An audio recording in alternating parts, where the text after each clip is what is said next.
and rebuilding the economy is they've got to set that good example with smaller, more effective government.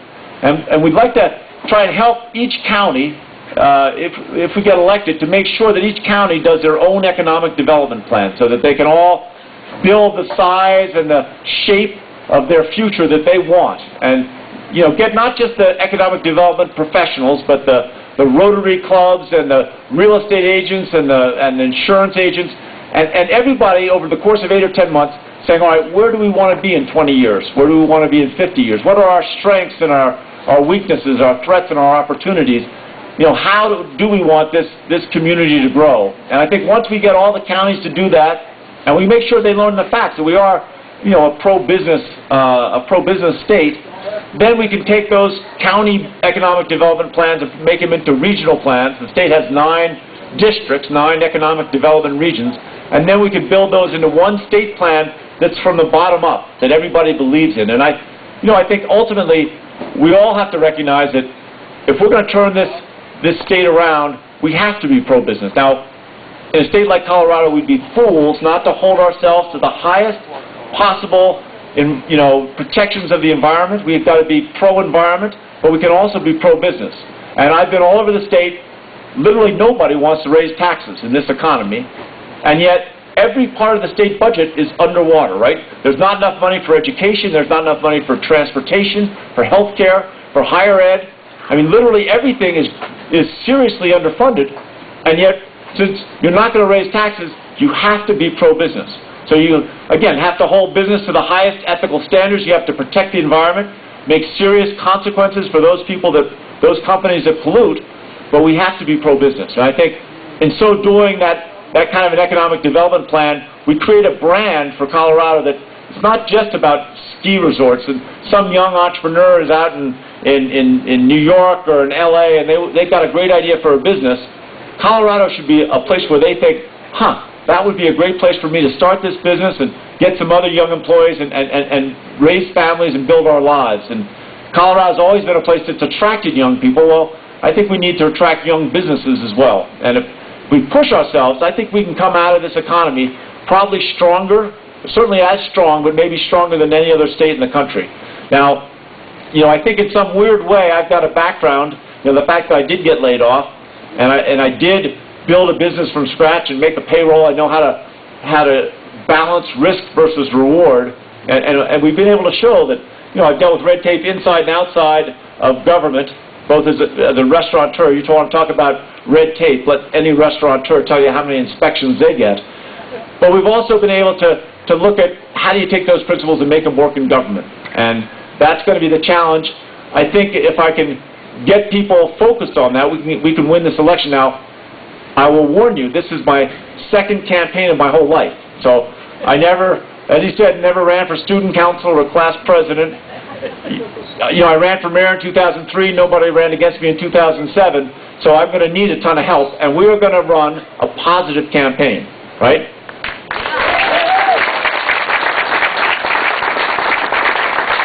And when I first, people say that's impossible, but when I first ran for mayor in 2003, and I started out with 3% in the polls, and probably half those people worked for me, right? And in the end, they said, well, if you don't do negative ads, if you're not the one to expose the bad deeds of your opponents, you're never going to win, right? But in the end, we never did a negative ad, we never diminished any opponent, and we won with 65% of the vote. Well, I think it's going to be harder to do a statewide campaign, but we would love to make sure we get all your email addresses, because here's my vision, and that is if they start throwing the mud, and trust me, the opponents they seem like they've been shooting themselves a lot in the foot. That will not continue. Trust me, I guarantee you, they'll work it out. There'll be one candidate, they'll be well funded, and I predict they'll start doing negative ads. They've already spent almost $1 million back in June. I would like, when they start throwing the mud, I would love to send out a blast email with the phone numbers of every TV station, every newspaper office, every radio station, and have everybody make just a couple calls and just say, we hate this. This is Colorado. This is not the way we want to do things. We'd like you to stop your advertisers from doing this.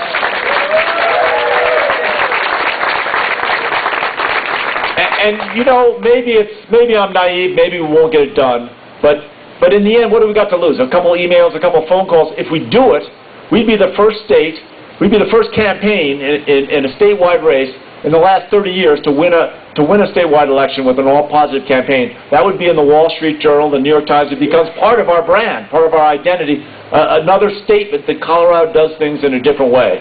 So I would love your help on that. Obviously, I'm going to need some financial help.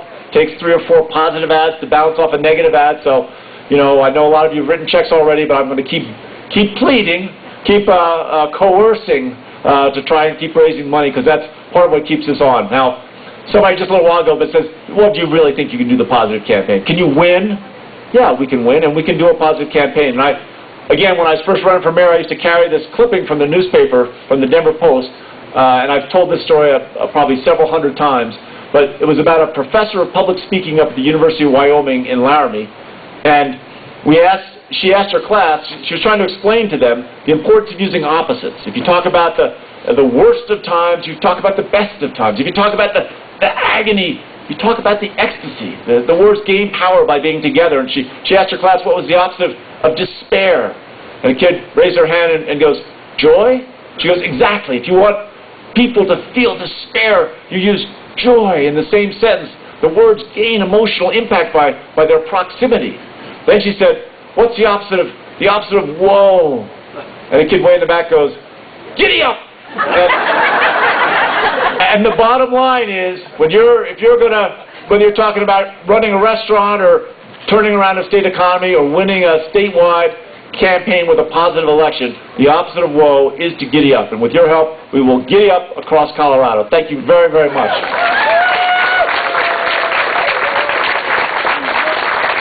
Thank you, Mayor. And there's Gail Schwartz, one of the great state senators of the world. I'm glad you acknowledged her. She is one of the great state senators of the world. If anybody has any questions for Mayor Hickenlooper, please take an opportunity to catch him before he gets away here in about the next 20 minutes. But we're going to keep going here. We're not going to take those in this forum, but go ahead and grab him individually if you might. And oh, really?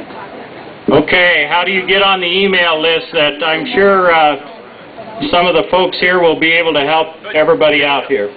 Hickenlooperforcolorado.com. Hickenlooperforcolorado.com. And I remember one thing that I always had the hardest time doing when I ran for all the offices that I've run for, and that was asking for financial help. All my campaign people said, yeah, you got to ask for money. And I'd say, I can't ask for money. But I can ask for money for all these great candidates that we've got out here working for us in Colorado. And I would hope that you will all choose to support these people. They are wonderful. The next person I'm going to introduce is a person who's probably been my biggest ally in the 8 years, or at least the 4 years that she's been in the state capitol. My biggest ally up there at the state capitol, and that's Gail Schwartz.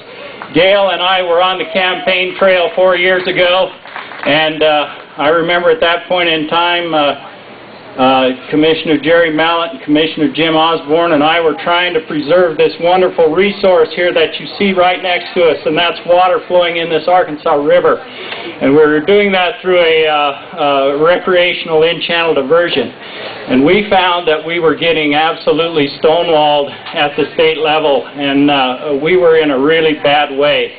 And I remember when Gail announced her candidacy for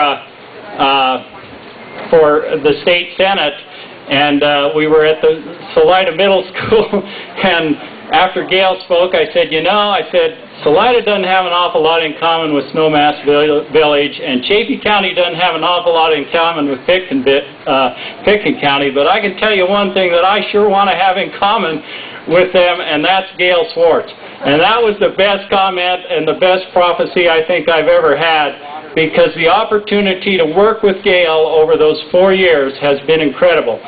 You will see that she says there's no one that will work harder for you than Gail Schwartz. Well, I can tell you there's no one that has worked harder for you than Gail Schwartz. So it's certainly my honor and privilege tonight to introduce State Senator Gail Schwartz, and certainly help me welcome her and help me send her back to the Capitol.